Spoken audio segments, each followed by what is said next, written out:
Welcome to You Can Do It Too, the podcast highlighting regular folks who followed their dreams and made it happen.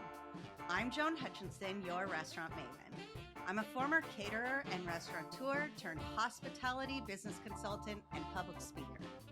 I started this podcast because I've met a lot of young people in their 20s and 30s who were very successful.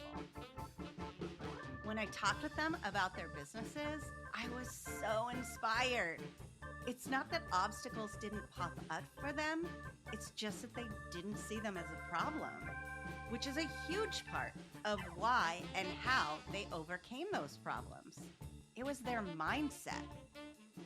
I was so inspired by them, and I realized I could really use some regular inspiration to keep working on my dreams. I figured I wasn't alone. It's just so important that all of us realize we all have it in us to succeed. So You Can Do It Too was born. I've since interviewed many folks, both young and more experienced in life. We drop new episodes every other Sunday. Hey, if you enjoy a specific episode, please rate it. I'd love it if you could give us a 5-star review and share it with someone you think could benefit. I am so glad you're here, so let's get started. Hello and welcome to You Can Do It Too. I'm Joan Hutchinson, your restaurant maven. Burnout is an epidemic among restaurateurs and many other professions. Today, I have an expert to help with just that. Introducing Avery Thatcher, a remarkable individual who has transformed her passion for helping others into a thriving business. With a background as a former ICU Registered Nurse, Avery brings over a decade of experience in understanding the effects of stress on the body and how to combat its negative impact. Through her Flow State app and group programs, Avery's been dedicated to supporting highly sensitive high achievers in reclaiming their energy and optimizing their habits since 2015. Her expertise lies in guiding individuals to prevent and reverse the detrimental health effects of stress, ultimately avoiding burnout and illness.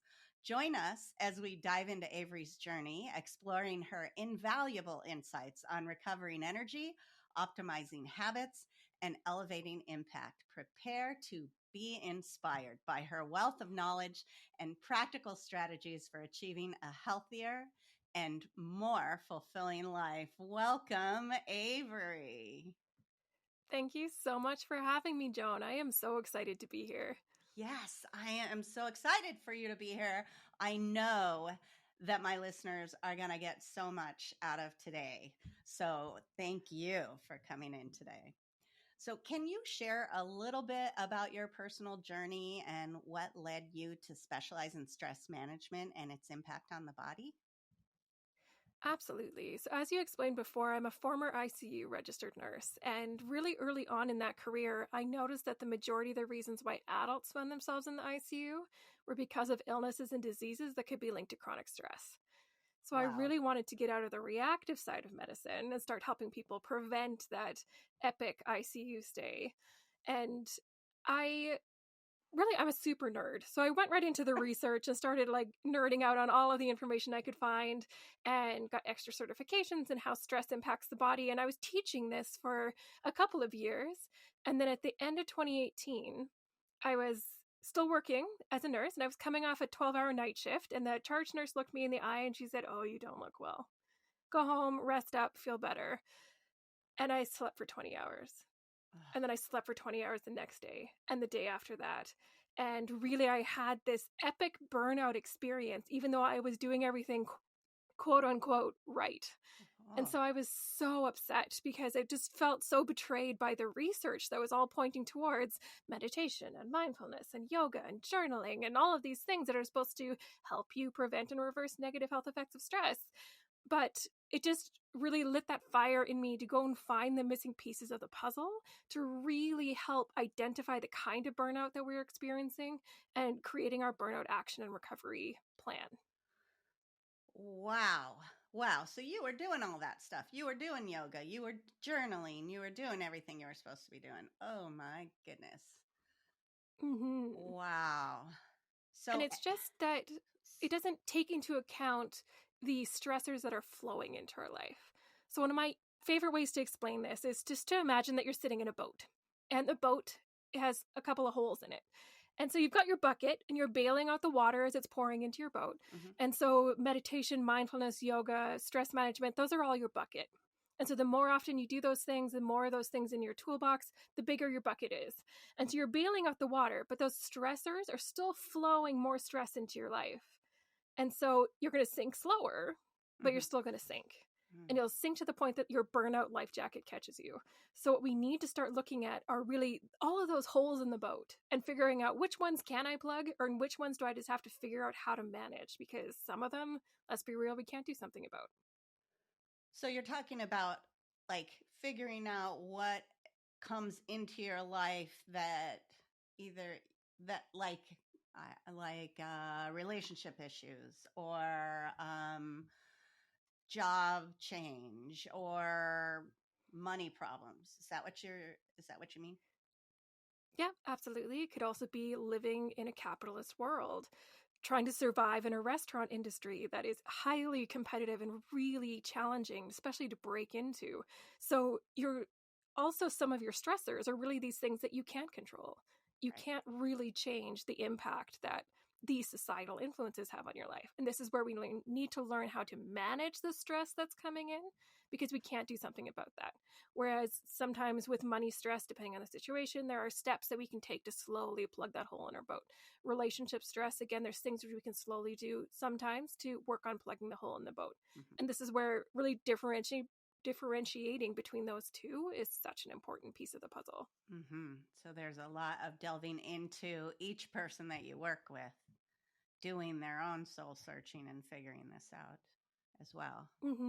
Absolutely. Because there's this phrase that everyone says, we're all in the same boat. And I saw this on a sign outside of a coffee shop one time, and it just stuck with me. And it says, we're not all in the same boat, we're in the same storm.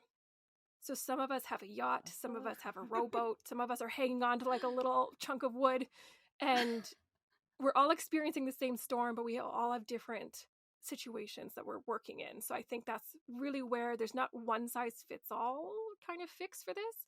But that being said, there still is a really straightforward framework. That makes sense. Oh my gosh. So I have a lot more questions, but before we get to them, we need to take a moment to hear from our sponsors. So coming up, Avery's going to share some actual practical advice that we can use in our lives. So don't go away. The Square Rigger Lodge in Door County offers everything you need to relax and enjoy a wonderful vacation, weekend getaway, or honeymoon in beautiful Door County, Wisconsin. Located on the sandy shores of Lake Michigan, our rental house, cottages, suites, and motel rooms give you sanctuary from the hustle and bustle. Whether you visit to enjoy the county's amazing scenery, shopping, or family-friendly attractions, you can be back at the lodge in about 15 minutes for a relaxing evening on the beach. Stargaze until late in the night and wake up to the most spectacular sunrises. The Square Rigger Lodge is your perfect Door County destination. Visit us at www.squareriggerlodge.com. See you soon. Okay, and we're back with Avery Thatcher, and we are talking about overcoming burnout. Thanks so much for sticking with us. So, Avery, you say that you help highly sensitive high achievers. What do you mean by highly sensitive? So these are the kinds of people that feel emotions a little bit more deeper than others. They operate more from an emotional base rather than a logical base. And so this just means that they have tendencies to lean towards people pleasing because they feel the disappointment of letting somebody down that much more, or they feel the result of a boundary that they set up that much more. And you can see different patterns that show up through childhood of these highly sensitive people that see even more of a drive to prove yourself, because that's how they got the emotional connection that they were looking for from the influential adults in their life. So highly sensitive people are definitely more prone to burnout, but that doesn't mean that highly logical people can't burn out as well.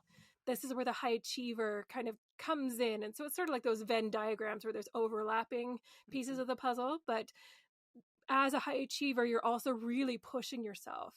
And as a restaurant owner, you push yourself hard every day. Right. Every day. Even if you're not physically in your restaurant, your brain is there. So it's working on understanding how to balance that high achiever. And that's one of the most important first steps that we can take. Wow. Yeah. And restaurateurs our whole life is about pleasing people. I mean, that's why we do what we love. That's why we love what we do, because it's making people happy. It's creating a great experience for people. So that's definitely restaurateurs. So can you explain the concept of flow state and how it can benefit these people in particular? Yes. So to understand flow state, we have to sort of understand our stress response a little bit. So our stress response is like a switch. It's either on or off. So we're either in the sympathetic nervous system, the fight or flight side of things, or we're in parasympathetic, the rest and digest side. Now there's also the freeze and fawn response, and that's what happens when our stress switch gets stuck in the middle. But really, when we have our stressors in our life, which most of us are in a chronic stressed out state, we start to move through the 3 stages of stress. So the first stage is the alarm stage. And so this is the one where you see something dangerous running at you, you fight or flight to get away from that, you're safe, and then it turns off. That's what our stress response was designed for. Life doesn't work that way anymore. So most of us are living in this stage of resistance. And so this is where our body is able to find some kind of balance between the productivity that we want and the pressure that we're under, and it's able to help support the increased energy demand on our body. But when the balance between productivity and pressure becomes too heavy and we start to head down into the last stage, which is the stage of exhaustion or burnout, this is where our body is not able to produce or take in enough energy to support the life that we're trying to live, the goals that we're trying to achieve. And so when we're looking at the flow state, this is where we're trying to be able to bring ourselves back up and maintain ourselves in that stage of resistance, where we're able to manage the stress that's coming into our life, but also recover the energy that's being used to help us achieve these goals, and then optimize some habits that are going to help us ease mental load, ease emotional load, and really increase that fulfillment that we have in our life. So the flow state is really made up of these 3 parts to help keep us in that stage of resistance. So first, we have to recover our energy. And energy is both simple and not simple, and we can get into that in a second. And then we also need to work on, again, like I said, optimizing our habits. And that's what really allows us to achieve that flow state so we can elevate our impact and really make a difference in our corner of the world. So it's like taking a minute to understand what you're feeling and accepting what you're feeling and understanding what it means or where it lives. Yeah, definitely. And so doing some of the embodiment practices for sure can work. But if you feel like you lean more to the logical side of things, this is where checking in with your energy batteries essentially can be really helpful. Because like I mentioned, energy is both simple and not simple. We either have energy or we don't. But our energy is complex because we're complex beings. So when we look at energy, we have physical energy. This is what we typically define our energy levels by. Then we also have mental energy. This is our ability to problem solve, make good decisions, think on the fly, work with whatever is coming down our way. And then we also have the emotional energy. This is our ability to hold space for others, to deal with difficult situations, to be able to maintain our calm and our cool. And then the last is the fulfillment energy. And this is where we feel connected to that purpose, really driven to achieve the mission that we're looking after. And so often we can experience burnout in at least one, if not all of these different categories, but we typically start to feel it the most when it hits physical, which is often the last level of burnout. Often we start to experience burnout when we lack a little bit of fulfillment energy. We feel like we're stuck in the grind. We're not actually feeling connected to that greater purpose that we're working towards. We're not feeling like we're actually making a difference in our corner of the world. And that's usually the top of that burnout triangle, and it starts to trickle down from there. Wow. I know I went through this during the pandemic. It was incredibly stressful for restaurateurs, as it was for everyone. But yeah, I definitely felt the emotional, and then I started having it affect my hands. Like I couldn't bend my thumbs, and I mean, it was insane. It was crazy how it started seeping into everything. And I think I'm the kind of person, and I think most restaurateurs are, because of the industry that we're in and how it works on a day-to-day basis, is you're constantly putting out fires. And I would encounter a problem, and instead of stopping and let it sink in and taking a minute to figure out where my emotional state was, I just start figuring out how to fix it. And then I never took the time to spend on me. So I think that's how it ended up affecting me so physically, outwardly. It was crazy. So it sounds like this is, if I had stopped a minute maybe and given myself the time, it might have helped. So what are some practical strategies or techniques that we can implement to prevent or even reverse the negative health effects of stress in our lives? So one of the things is kind of frustrating in a way, because I always say that hindsight's a jerk. Because when we look back at it, we're like, oh, there were the red flags. That's what I should have paid attention to. But I heard this also a while ago, that sometimes we can't see our red flags because they're pointed at us. So we only see that skinny bit of the flag. And so this is where we need someone to point something out, change the wind. Something has to change so that we can start to see some of those red flags earlier. So if you have experienced burnout in the past, or if you feel like you're experiencing it now, start to notice, what are the things that you get rid of first? What are the things that usually bring you joy that no longer bring you joy?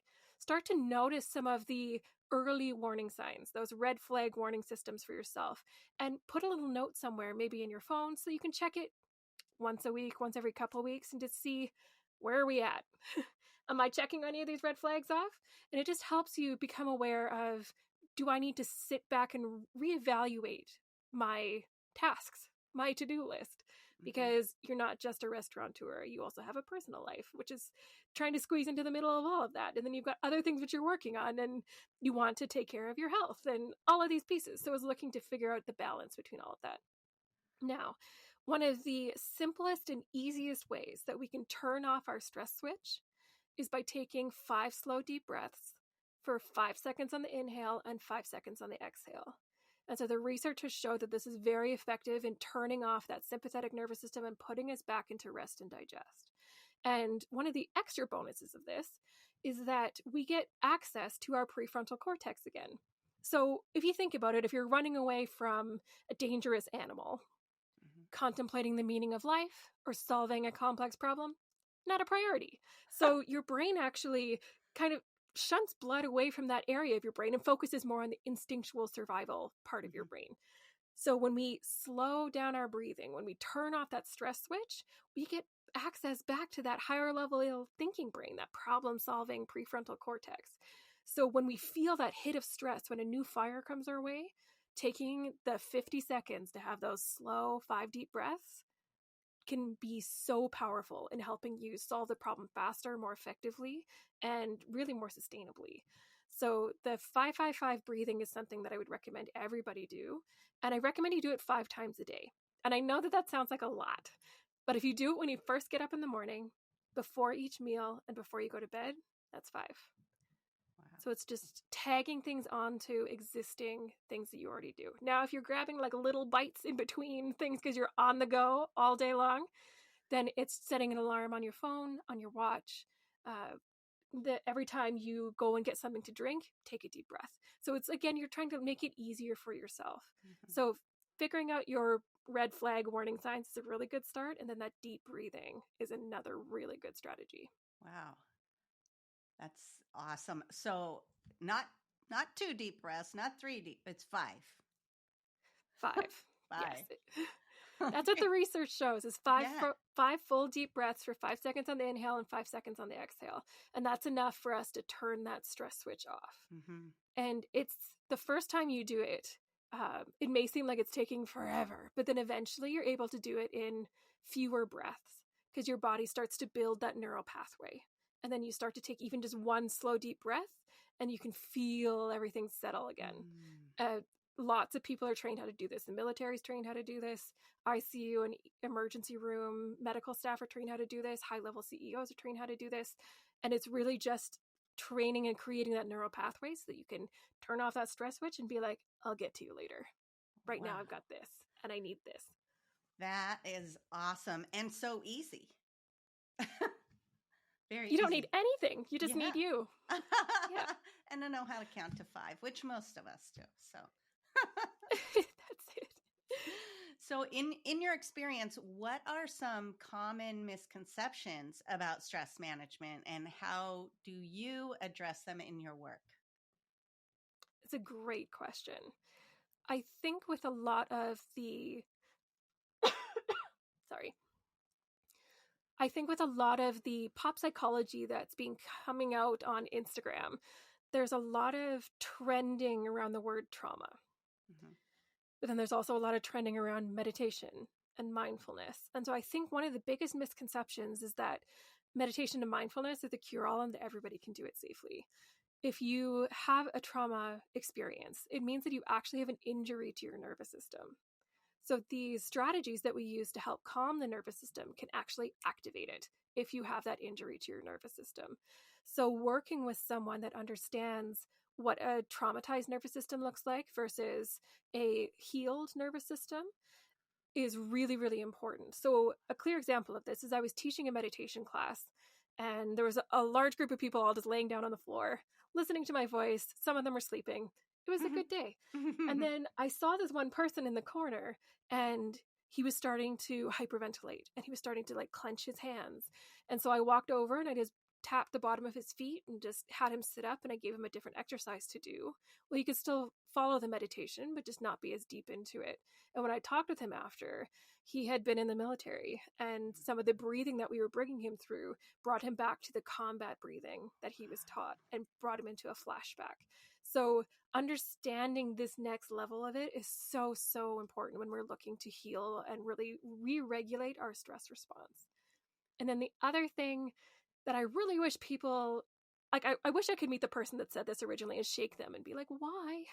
So whoever said you needed 30 minutes of self-care every day, like, that is such an unrealistic thing for so many people. Right. Because, like, the idea of sitting down and finding a half-hour block of time, like, good luck. There's very few people that can find that and commit to it and stick with it. So really, instead of trying to give yourself this picture-perfect 30-minute block of time, look for pockets of time in your day. Can you spend 30 seconds before you get out of the car and walk into the grocery store? Can you spend 3 minutes just contemplating and thinking, listening to a quiet song and just allowing your thoughts to kind of run out and settle? Can you brain dump for a couple of seconds or a couple of minutes before you go to bed? We're looking for these little pockets of time because really, let's be real, our lives are wildly busy.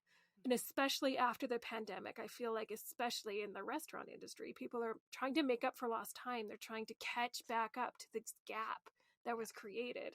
So give yourself some grace. Mm-hmm. Give yourself some grace to realize that it does not have to be fancy. It just has to work. That is great advice. I like the idea of finding pockets of time because there usually are a few minutes in every day where, wow, you can take a deep breath and go, oh, wow, I have 2 seconds to myself. I have 2 minutes to myself. But yeah, and and telling yourself that you have to have 30 minutes, it makes you feel guilty when you don't give yourself those 30 minutes, and nobody needs that, right? That's right. Like, it's just this completely unfounded and unrealistic amount of time Yeah. in this one time block. And when you get that, when you finally find this half hour of time, it just feels like Christmas. Like, it feels so Right. lovely and just juicy and delicious, but it's pretty rare. It's pretty Right. rare. All right. So, how do you approach helping people recover their energy and optimize their habits? So really it starts with looking at everything which is on your to-do list Mhm. and breaking it into want to do, need to do, and if I have time to do. Mm. Because there's a lot of things that we think we need to do, but when you actually see it as this big list altogether, you can easily look at it and be like, okay, so I actually just want to do that. This needs to get done, but I want to do this. Mhm. And so then that allows you to start to block out your time a little bit differently so you can make time for the things that you want to do. Because a lot of the things that we want to do refill and restore some of our emotional energy, our mental energy, some of that fulfillment energy, some of our physical energy. And so we want to make sure that we're finding the right balance between those things. So really starting there and just kind of brain dumping your whole to-do list is a really good place to start. And then the next is to really start to look at what things in your life drain each kind of energy and what kind of things in your life restore them. Because then you're going to start to find more of a balance in your day. So for example, doing an interview like this just totally fills up my fulfillment bucket. I love it so much, but it drains my physical, mental, and emotional energy. So I know that before this, I have to do things for me that restore those energies. And then I'll also spend a little bit of time after this, allowing some of that energy to come back up before I continue with the rest of my day. And I don't spend a half hour before or after. It was literally 3 minutes before this, and I'll probably spend 30 to 90 seconds after this. And it's really just those quick little bits where I'm looking at really balancing the energy that I have this day. And so a lot of it is really embracing that curiosity and starting to develop a little bit more of a self-reflective practice. You don't have to journal, but you do have to sit with your thoughts a little bit just to notice what's actually working for you and what's not. Awesome. So can you share any success stories or examples of transformations that you've witnessed? Oh, yes, absolutely. So there was this one person, he's an occupational therapist. He worked in a very busy return to work program where people were injured on the job and then they would be rehabilitated to be able to go back to work. And so he was feeling so burnt out. He was constantly working late, working overtime. He felt like he was always in the office, rarely actually getting to interact with the people that he wanted to interact with. And so he just felt so drained all the time and was really ready to quit.